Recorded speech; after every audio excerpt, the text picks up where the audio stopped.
que pode ter as características homo, hétero ou bissexual. No que diz respeito aos xamãs, até agora não constatei nenhum vestígio que dissesse respeito à homossexualidade. Aber was die Schamanen betrifft, habe ich bisher keine Spuren gefunden, die die Homosexualität betreffen würden. Habe ich, ja, als Voraussetzung. Das habe ich nicht gefunden.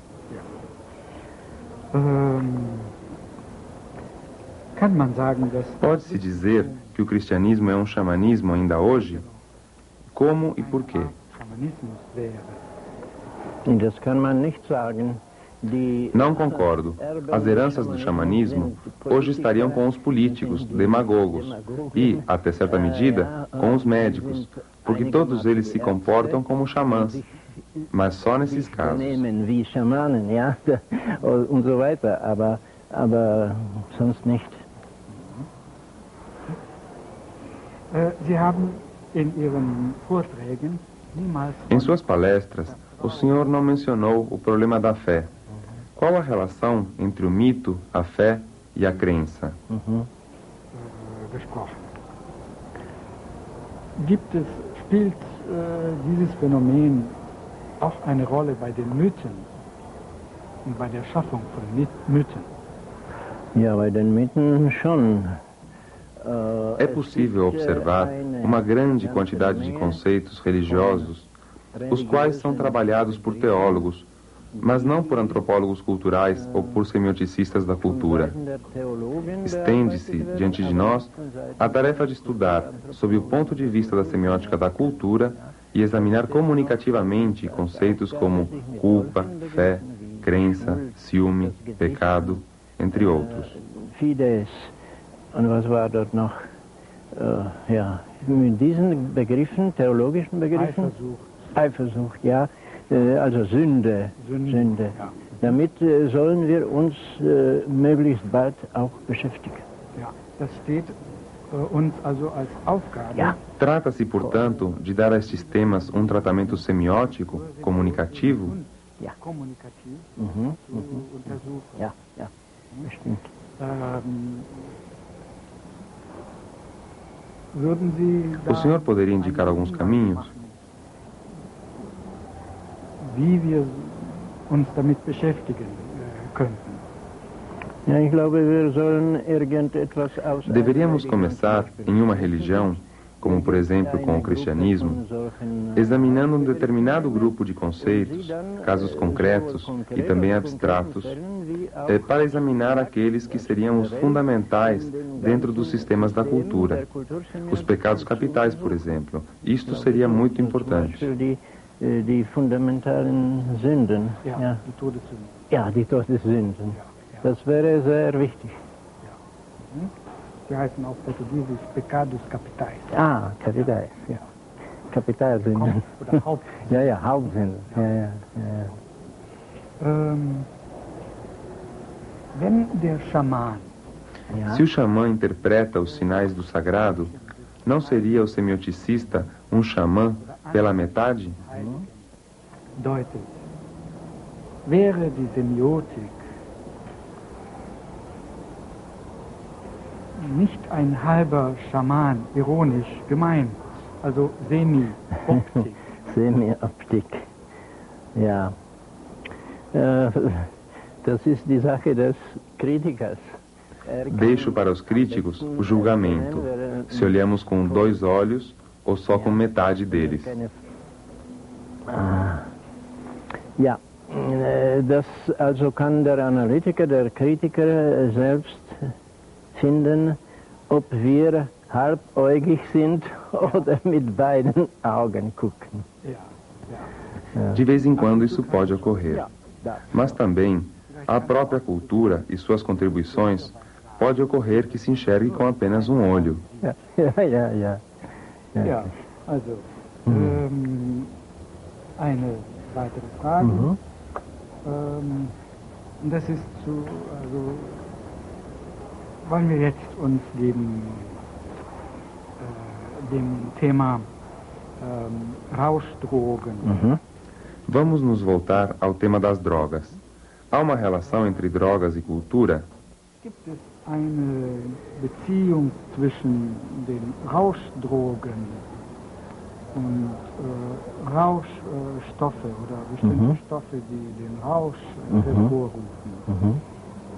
Also zwischen diesen Phänomenen und der Kultur? Ja, bestimmt.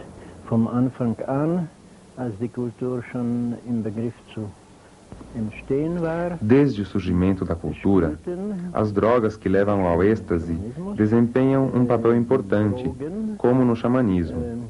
Dentre os animais, os seres humanos são os primeiros a procurar o bem-estar no êxtase provocado por drogas. Isto é extremamente raro entre os animais. Esse estado de êxtase faz parte das raízes da cultura, uma vez que os fenômenos que temos aí estão em parte ancorados na psique e em outras estruturas da cultura, dos textos culturais. Von den Drogen besucht. Ja? Bei den Tieren kommt es kaum vor. Und dieser Zustand des Rausches gehört bestimmt zu den Wurzeln der Kultur.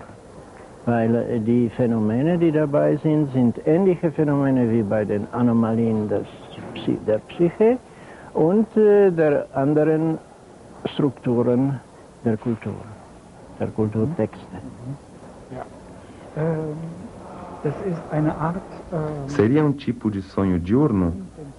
Pode ocorrer uma expansão da consciência pelo sonho diurno? Erweiterung des Bewusstseins. Ja. Kann das auch passieren, dass das Bewusstsein erweitert wird? Ja, natürlich auch durch Sim, Tagesträume. é também tipo de desenvolvimento do devaneio, do sonho diurno. So meint es schon. Talvez mais do que nos sonhos noturnos, nos devaneios. Assim pensava também Sigmund Freud. Ich wollte auch noch Tais estados de consciência modificada poderiam ter contribuído para a descoberta da ambivalência? können solche Zustände, solche veränderte Bewusstseinszustände dazu beigetragen haben, dass der Mensch die Ambivalenz entdeckt. Ja, bestimmt. Sem dúvida. É como se relatássemos algo que percebemos através de dois refletores, um do lado da consciência e um do lado do inconsciente. As estruturas são aqui culturalmente semelhantes, como as do sonho noturno, mas muito mais importantes, justamente porque ocorrem intencionalmente. O homem deixa de ser um mero brinquedo de seus sonhos, mas os intenciona. Kulturell ähnlich, aber was die Wichtigkeit betrifft, sind sie noch wichtiger. Ja, auch deswegen, weil sie intentionell vorkommen. Ja. Weil der Mensch nicht ein Spielzeug von Träumen da ist, sondern er intendiert das Tagesträumen. Ja. Und die Ambivalenz ist konkret, materiell. A ambivalência aí é concreta, material. Nesses estados ocorre uma vivência de fronteira, e a fronteira é ambivalente por excelência. Ja. Es ist auch ein Grenzerlebnis und die Grenze ist Ambivalenz par excellence. Ja. Sind Sie Genau, damit genau. einverstanden? Ja, genau.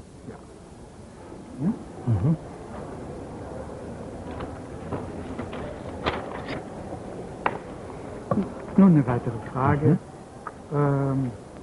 von Gilmar de Carvalho. Kommt die Frage, Sie haben gesagt, der Kern... O senhor disse nas aulas que o cerne dos mitos é invariante. Qual seria este cerne? Dieser Kern. Könnten Sie etwas mehr darüber sagen? Ja, ich würde das nicht ein Kern nennen. Não chamaria de cerne, mas a produção dos mitos é para nós impessoal, nesse sentido coletiva, determinada por regras, pelos códigos culturais. A produção e recepção dos mitos está regulada por invariantes ou por invariantes relativas. Cabe aos códigos culturais fazê-lo. Durch die Regeln der Kulturcodes bestimmt. Ja, das heißt, wie war das? Wie war die Frage?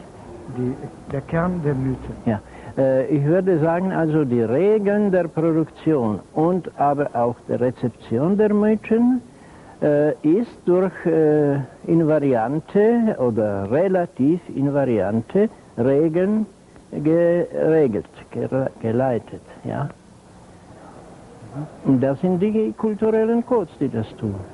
Also, der Kern der Mythen. O cerne dos mitos é ao mesmo tempo o cerne da cultura, dos textos culturais? Kann man wohl sagen. Ja, die strukturelle Regeln der Kulturtexte. Die betreffen auch die Mythen. Ja, natürlich, die betreffen Sim, auch die Mythen. as regras dos textos culturais também se referem aos mitos. Könnten Sie etwas zu der Rolle der Kleidung? O senhor poderia dizer algo sobre a indumentária dos xamãs, qual o papel das roupas e objetos e de pinturas corporais na sua prática? O xamã não deve ser visto apenas em seu papel social, mas também como artista. Um artista elementar que se vale de todos os meios disponíveis para apresentar uma aparência, um espetáculo, muito importante para o sucesso de sua prática. O xamã representa, pinta o corpo, usa determinadas roupas, carrega determinados objetos, como o cajado. Com a ajuda desses elementos, ele apresenta seu espetáculo. Todo esse conjunto tem uma função estética. Às vezes, é difícil diferenciar qual é a função dominante, se é estética, realmente atuante, ou se é religiosa, ou outras ainda. É um espetáculo religioso, não profano. Worauf eigentlich ein Hilfsvogel sitzen soll, ja, das ist deswegen da. Und damit spielt jetzt diese Vorführung. Also, Sie haben auch eine ästhetische Funktion. Ja, die haben bestimmt eine ästhetische Funktion. Es ist manchmal schwierig zu entscheiden, was eine solche Vorstellung für Funktionen hat, welche ist dominant, ob die ästhetische Funktion, ja, die ist tätig, die ist wirksam, ja, die ist sehr wirksam. Aber daneben sind diese religiösen und anderen Funktionen auch dabei, weil das eine religiöse Schau ist, nicht eine weltliche. Ja, gut. Wie sehen Sie die Figur der Heiligen? Como o senhor vê a figura da Virgem Maria na Trindade? Onde estaria situada Maria, a mulher, nesse contexto? Frau in diesem Kontext. Ja, also in allen Weltreligionen, bis zu der letzten... Em todas as grandes religiões do mundo, desde as orientais até a muçulmana, as mulheres foram excluídas. Eram todas religiões masculinas. Mas, com o desenvolvimento do cristianismo, esse quadro modificou-se e surgiu o culto mariano, da Virgem Maria, que também ascendeu aos céus. Esse culto teve efeitos até, por exemplo, no movimento do trovadorismo, onde a mulher assume um outro papel. Teve também, como consequência, a suavização daquele domínio masculino. A partir daí, não foi mais possível manter a mulher fora da vida pública. A mulher desempenhou um papel de relevância nas antigas sociedades elementares e nas grandes civilizações antigas, como a grega. No entanto, não eram ainda reconhecidas como o sujeito integrante da religião. Bewegung, ja, und die Frau hat eine neue Rolle gespielt. Und das hat auch die 100%ige Männerherrschaft ein bisschen untergraben. Ja? Seitdem ist es nicht mehr so möglich, die Frau außerhalb der öffentlichen Leben zu halten. Ja? Es war nicht immer so. Früher haben die Frauen große Rolle gespielt in den elementaren und hochzivilisatorischen Gesellschaften, wie zum Beispiel die Hetären in Griechenland. Aber dennoch waren sie nicht offiziell anerkannt als Subjekte des öffentlichen Rechts. Ja. E o papel do elemento feminino na religião oficial cristã? Drei männliche Figuren, Vater, Sohn und Heiliger Geist, obwohl der Heilige Geist durch eine weibliche Aí temos a pomba, na forma feminina, simbolizando o Espírito Santo na Trindade. E Maria, por que foi deixada de fora da Trindade? Tem um outro papel simbólico cultural significativo? Talvez o papel de mãe?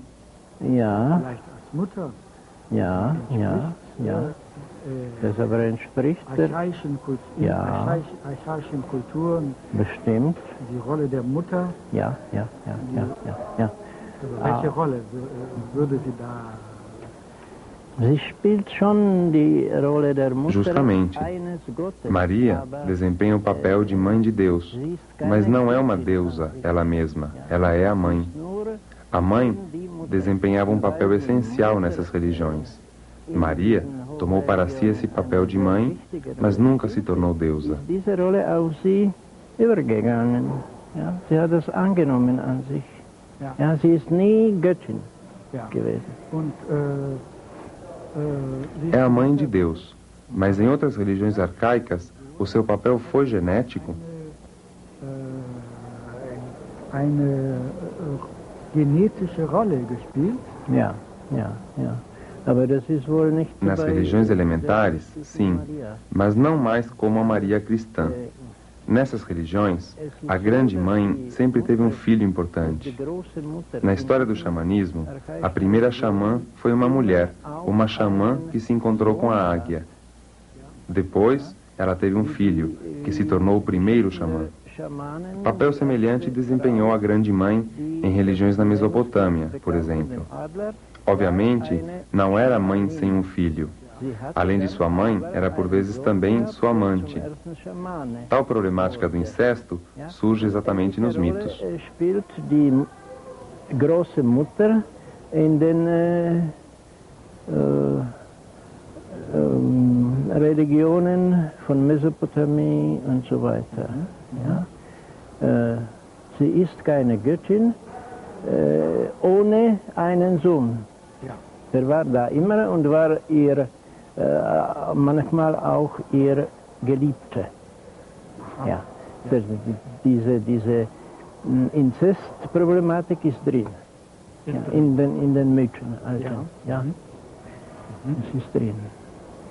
Ja.